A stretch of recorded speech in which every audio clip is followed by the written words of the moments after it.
The stage is now being set for the first 2024 presidential debate happening in just 3 days. See the sun coming up in that beautiful city.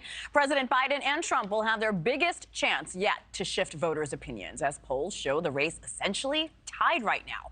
This with 133 days until Election Day. Let's bring in Republican strategist and debate coach Brett O'Donnell. Brett, good morning. So President Biden has been preparing for this debate at Camp David. What does debate prep normally look like? I've always wanted to be a fly on the wall. What specific guidance do you think the president's advisors, which is a large team this week at Camp David, what are they telling him? Well, I'm sure that they're working on last-minute lines. They're working on questions that they think are going to come up in the debates, and they're working on attacks that they might see from President Trump or President Trump might see from President Biden, and thinking about clever responses to those attacks. So they're working out their lines, they're working out responses to attacks, and they're working out their message and what they want to communicate through the debate. If you're coaching President Biden, Brett, what advice would you give him? Well, the biggest advice I would give him is connect to the people at home, connect to voters. Voters want to hear a rationale for why he should be reelected to a second term. And for President Biden, he has to make this a choice election. He has to convince the American public that the alternative, Donald Trump, would be worse than him.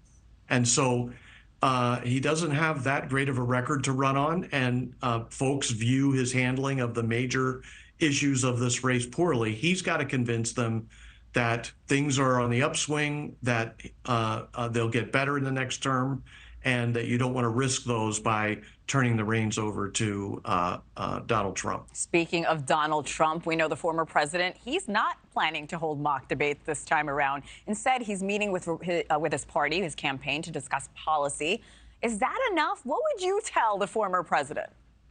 Well, the former president should do the kind of debate prep that makes him feel most ready for the debate. It's different for different candidates, but for him, he's got to make this election a referendum on Joe Biden and keep it off of himself. He's got to make it a referendum on Biden's record and convince the public that he offers a better alternative.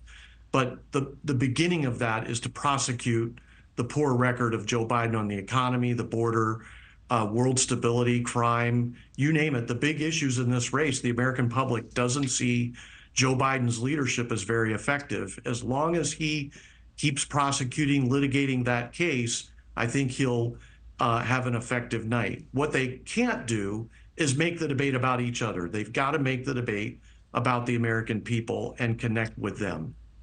Brett O'Donnell, I appreciate the insight, sir. Thank you. Thanks for watching, everybody. Go to joinnn.com to find NewsNation on your television provider. Also, don't forget to click that red subscribe button below to get more of NewsNation's fact-driven, unbiased coverage.